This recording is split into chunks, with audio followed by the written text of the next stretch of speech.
Hello, welcome to Check It Out with Rich. I call this the happy time of year. This is when you're going over your camper, getting everything ready for the new season. So in this video, we're going to descale the water heater.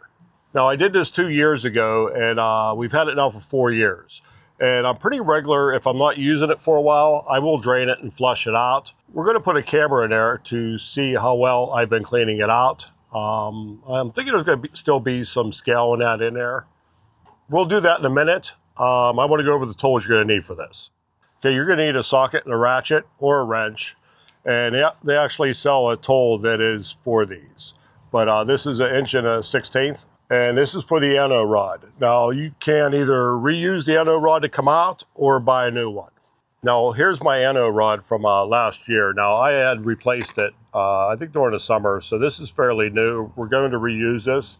Now I am winterized. So naturally the rod isn't in there, but I also keep some spares with me just in case.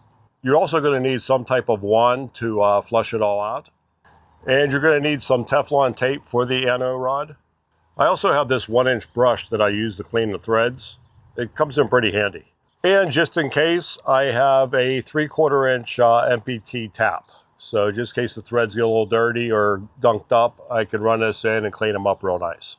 Okay, the way we're going to descale it is with vinegar. And in order to get the vinegar into the water heater, you're going to need some pipe fittings. Okay, so what we have here, let me put this together. It's fairly easy. This is all 3/4 inch pipe, PVC. So you're going to need a 3/4 inch metal adapter. And then I put a 3/4 inch valve on here. And then we have a 3/4 inch elbow that is slip and it has threads on this side. And then as you can see, there is another metal adapter. And I used less than 2 foot of pipe on this. Okay, let's get started. First thing you want to do, if you're using your camper, you want to turn off your water heater, both gas and electric. Make sure that they're not on. You will burn it up. Okay, now if you have hot water in here, what you can do is you can go ahead, once it's off, run some cold through it. It'll cool down a little bit, then you'll be able to drain it. So first thing we want to do, we want to take the cover off. Very easy. And then you want to open up your T&P valve. And when you open that up, that'll relieve the pressure out of the system. Now remember, it's hot. It's under pressure, so that's why it's a good idea to run some cold water through it just to cool it down. Okay, once you get the pressure off it, what you want to do, you want to take your ratchet and remove your anode rod. But before you do that, close your T&P valve. I'll explain why in a minute. So once you get your anode rod started out, you take it out all the way, a little bit of water comes out, stand back so you don't get wet, and then once you do that, you open up the T&P valve again, and that'll get you airflow to drain the tank a lot faster. Okay, so since I don't have to do that step, I have a little rubber plug in here that I keep. Now I have a 3/4 inch plastic plug somewhere that will thread in. I don't know what happened to it. I'm gonna have to buy another one, but for right now, I just had this little rubber plug in there. Okay, so the next thing you wanna do, you wanna bypass your water tank. So nothing will go out, nothing will come in. So we're going to do that real quick here. And we are bypassed. Okay, next thing we're going to do, I'm going to put the camera in there just to see how bad it is. So I'll be right back. Okay, if you don't have one of these, you should get one. It's really a very good tool to have on hand. You can get into tight spots, see what's going on if you have mechanical issues or something, or you drop something somewhere. And as you can see, it does have a little light on it. So I got this off of Amazon. It's relatively cheap. I think like 20 bucks or something. They also sell them that have a monitor on it. Now I have this hooked up to my tablet. So we're going to put this in there and see what all we can see in there. Okay, in we go. Yeah, see there's a bunch of scale down there. And that's all that I couldn't flush out. And I mean, I flushed it out pretty good, probably about 10 times. But that's all that didn't get out. Let's check out the other side.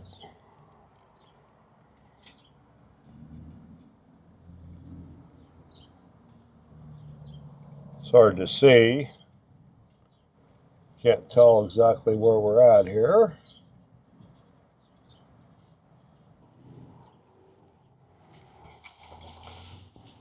Okay, now I don't know if this vinegar will eat all that's down there. The last time I did this, I didn't have this camera to shoot in there. So we're going to see how it does. And hopefully it eats most of it anyway. Okay, as you can see, there's still a lot of sediment down the bottom of the tank. And I feel I do a good job doing it, so I guess I don't. So we're going to see what this vinegar does, and maybe we'll do a little differently. All right, so I already put some Teflon tape on here. It's just seal it up so no vinegar comes out around the threads. So we're going to screw this in, and that should be good. And then we're going to put the top one in. And we can tighten this down a little bit more so we don't have to worry about the Teflon tape. And then when I redid this, I looked for a reducer or something I could put up here to use as a funnel. I couldn't see anything I really liked, so we're just going to go with a regular funnel. And then we're just going to go ahead and dump it on in. Now remember, when you're dumping it in, to make sure your T&P valve is open. Okay, that's it. That took 5 gallon in a 6 gallon tank. Where the T&P valve is, there's still room above it, so you're not going to get a full 6 gallon in there. Okay, once you get it filled up, you want to close your T&P valve.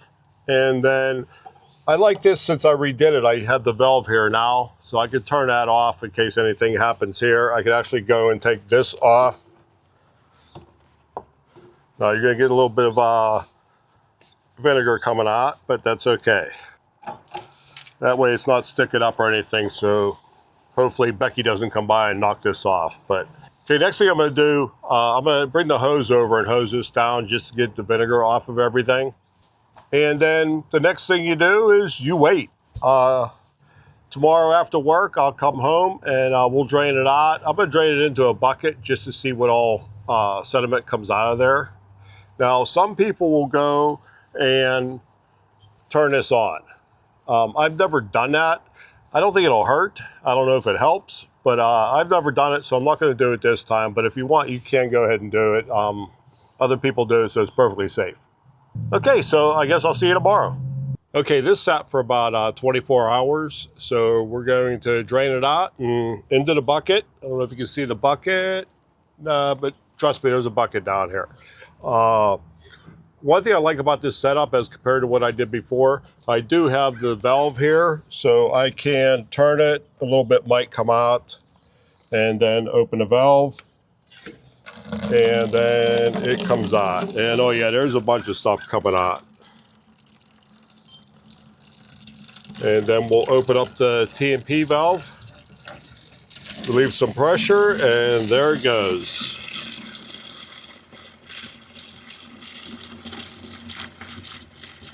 Now I put 5 gallon in here, it's a 5 gallon bucket, but I'm going to stop it about a little more than halfway and then empty the bucket out.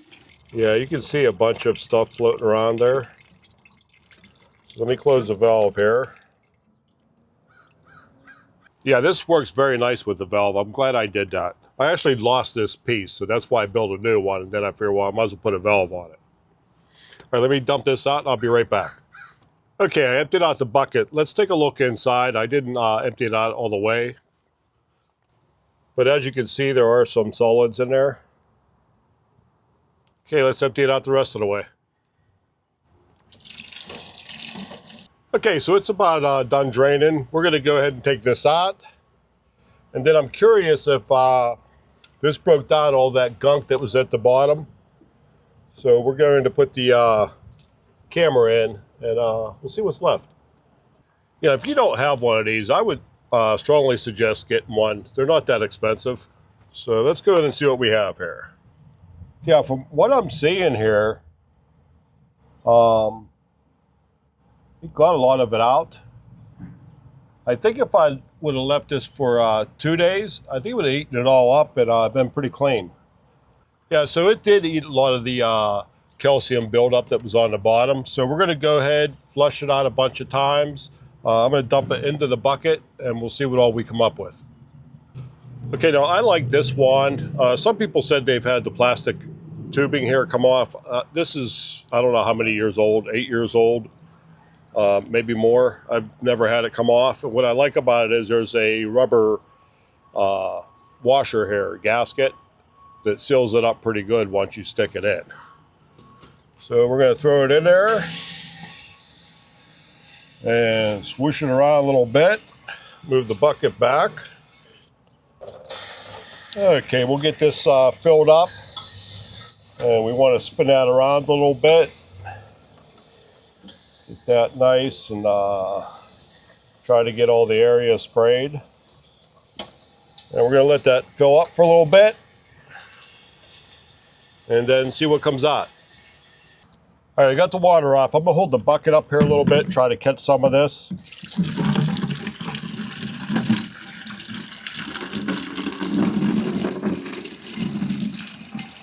And normally you see some calcium coming out. I'm really not seeing that much here. Yeah, I'm not seeing much calcium come out. Usually you see white flakes coming out, and I really didn't see any. I don't see that much in the bucket either. So I'm gonna go ahead and flush this out a few more times and see if anything else comes out. Oh yeah, I'm getting a bunch of chunks out now. I don't know how well you can see that, but there are some white and black chunks coming out. Keep spinning that around a little bit. Oh, yeah, that's it. Get soaking wet. There you go. Okay, this is my last rinse. I filled it all the way up. Water just came out the T&P valve. So I'm going to pull this out, let it drain, and there's probably still going to be some stuff left in there, but I don't think you can get it all out. Yeah, I'm not seeing any debris coming out right now, so I think it's pretty good. I don't think there's any way you can get it all out, just because the drain valve here where your anode goes is higher than the bottom of the tank itself. So you're always going to have some water in there, a little bit of sediment. Yeah, but here I'm not seeing anything come out. Okay, so next thing you want to do, you want to put your anode rod in. You want to put some fresh Teflon tape on it. And then we'll get that done. And then this is where my little brush comes in handy. I can clean those threads out a little bit. That's good.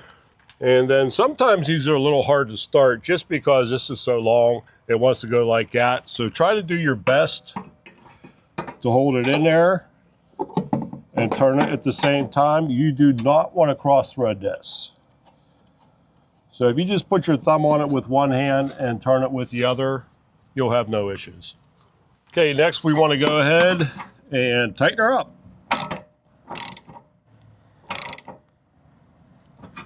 You don't have to go super tight. If it's leaking, you can take it out, put more Teflon tape on, or just give a little bit more. I wouldn't go super duper tight on it. You want to be able to get it out. Okay, so next thing you want to do is go ahead and turn your bypass valve and fill it up with water. And then once you do that, go ahead and turn it on. Make sure it works on gas and electric. You don't want to be out on your camping trip and find out this thing doesn't work. Now, I'm not going to do all that because my camper's still winterized. So I'm going to leave it be until I sanitize the camper, which will be my next video. Okay, that's it. It's time to go camping. I don't think you need to do this every year. I would say every other year. Hopefully you've seen the debris in there. So I don't think it was too bad. I do believe that I flush it very good. So like I said, with the bottom of the tank being lower than the drain, it's hard to get all that out of there. Okay, I will put links in the description for all the tools and everything I used, except for the vinegar. You can buy your own vinegar.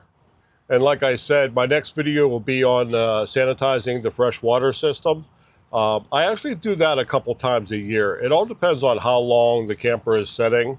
If it's going to be setting for like a month and a half during the summer, I will re-sanitize. I treat it like a canteen. As long as you keep fresh water in your canteen, it's good. If you let it sit for a while, it gets all funky in there, so it's good to clean it out. Okay, so once again, thanks for checking it out. We'll see you all next time. Bye.